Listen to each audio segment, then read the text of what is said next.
This is kind of our story. You need to know some things about our school's background. Mr. Rose is in the audience in Wisconsin, so I can't lie about anything today. I'm a finishing a second year principal. Went to a school that was one of the lowest performing schools in the state. And so that's where we all came together on. And I will start from September 22nd, 23rd. Last summer we went to start everything, and we listened and learned a lot. And then September 23rd and 24th, or 2nd and 23rd, kind of changed the way we looked at school, but I looked at school particularly. We go to listen to the high-tech high guy, who has a name, but I always call him the high-tech high guy. And he's talking about where they are with project-based learning. And everything he's saying are things that I know are true.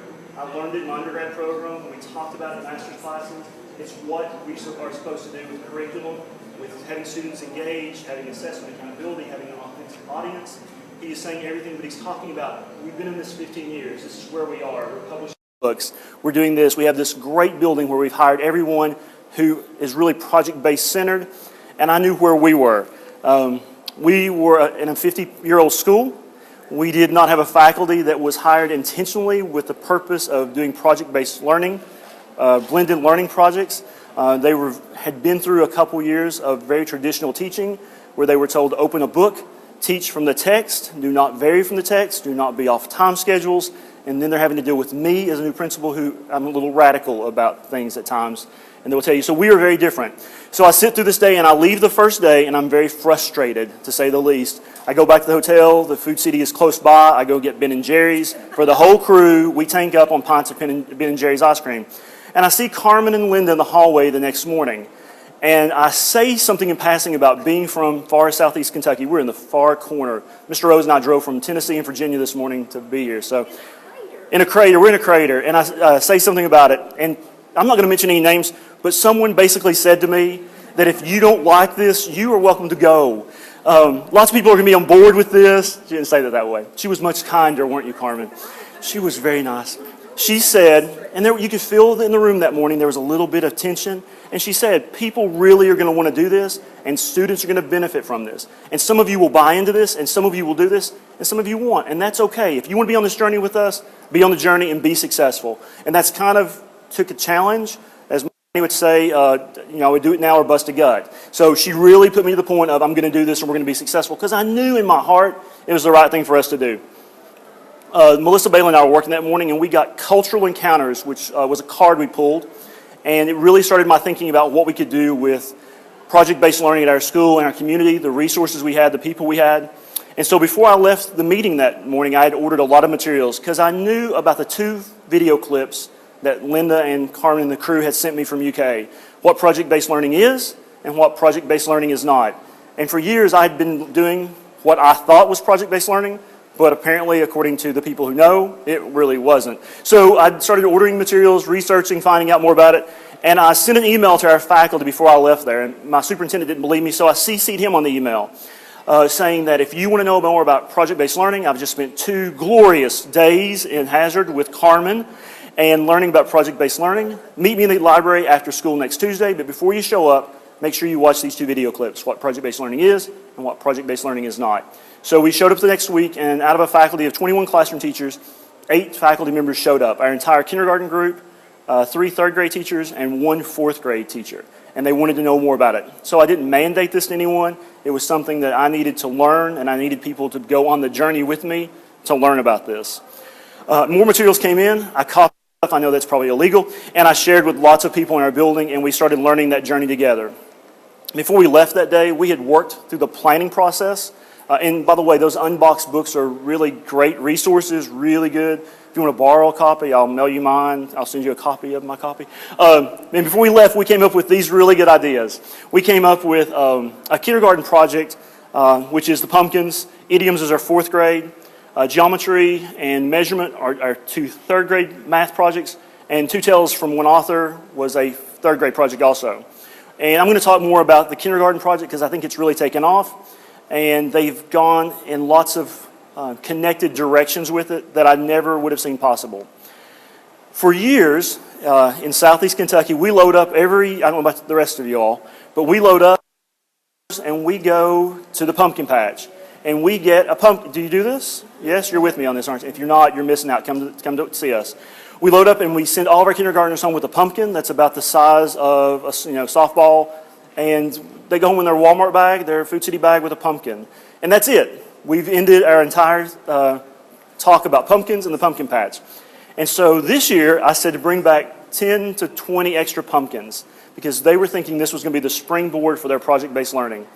And so we brought those back, and students took their pumpkins home that week, and we kept those. And we let some rot, so there's some parts of our school grounds that don't look the greatest with rotting pumpkins. We opened a bunch of those, we took out seeds, we saved those seeds, and it started the whole thinking, and I'm saying it's not perfect, but it started us on the path of how do we connect to learning and authentic learning and with a purpose. That led to us working with a local CCM, a local food pantry. Our students did a performance of stone soup because it was connected back to gardening and coming together in a team effort. We're a Leader in Me school. They tied it to their project. And we did a donation with that, which led to another project with gardening, which has led to a great connect with our Food City, our local Food City, and with our 4-H people in Bell County. They've been out to sample the soil at our school. We've dug up part of our school grounds. The Bonnie plants that we normally send home and they die very quickly in the hands of some third graders. We've kept a lot of those this year, and we're planting that garden for it to be a community garden to be given back to the local food pantry. We've established from this also a butterfly garden that they're planting because of the need for butterfly monarch areas. So it really has stemmed into other areas. And I was in a classroom yesterday because of all this project-based learning, and Tina Johnson's great with our blended connection. I was in a first grade classroom watching a teacher do her lesson, and it was so connected to something that the kindergarten teachers have learned and shared. So our project-based learning and our blended learning, I can't talk about them separately. I really have to talk about them together. So these people have been really good. I don't have a picture of Ben. Sorry, Justin, I don't have a picture of you either. But Ben and Carmen and Linda, they went through a snowstorm to come down and visit us. Yes, really bad. Yeah. But we were very happy so you could see our school and know that their energy is there. And it's nice to have that network. People that you can ask, because we don't have all the answers. We're just putting our toes in the water to test it, to see how it goes, and to see how successful our students can be. Our students love doing projects.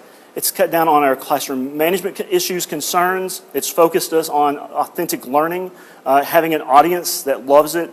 So it's connected lots of areas. When I go back to look at the big bullets that talk about project-based learning, one thing jumps out time and time again, and it's students. Every bullet you look at has some connection to student except for one. And I think that puts us back focused on who we're there for and what we're doing.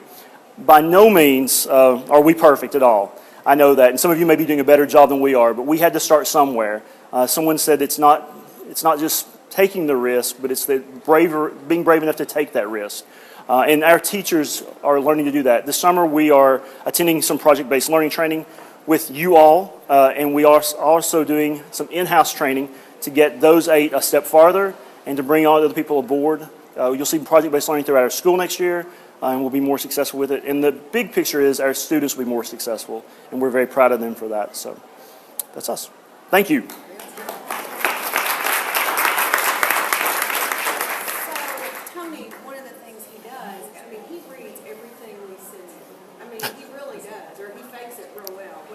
I'm afraid not to read everything you send me. And watches and learns, and it's very genuine, you can tell. But he really sees the connection between project-based and blended, right? So they're partners. So his teachers. So where is that? How has that gone? Because that was the next step. I think it's gone really well, and it's nice to see that. I think our first thought about project-based learning is I can't do it because I can't manage everyone at one time doing something this massive. And then when you started talking about us getting more technology into classrooms, it allows you to better use your resources. Instead of once a week we're going to the lab and that's the only time you will touch a computer, we actually are doing more blended activities with purposeful, intentional. And so it's allowed those teachers the freedom to step aside and do some small center project-based activities that are on task. So it's been good. It's not just playing a game in a corner with a computer. Right, which is what a lot of us, that's what it's been a kind of a... It's a babysitter. It is at times. So you can work one-on-one with kids, and there's a purpose to it. And then if you walk into a classroom now, especially our K-1, many iPads is a tool that they are using with much more ease and comfort. And I think that we've dropped the stress. We will make mistakes. Oh well. You know, I'd rather us make mistakes and learn and have our students learn than us say we just can't do that because we might make a fool of ourselves. I promise you that on a regular basis, I make a fool of myself, but we're going to do something better for our kids, and that's really important.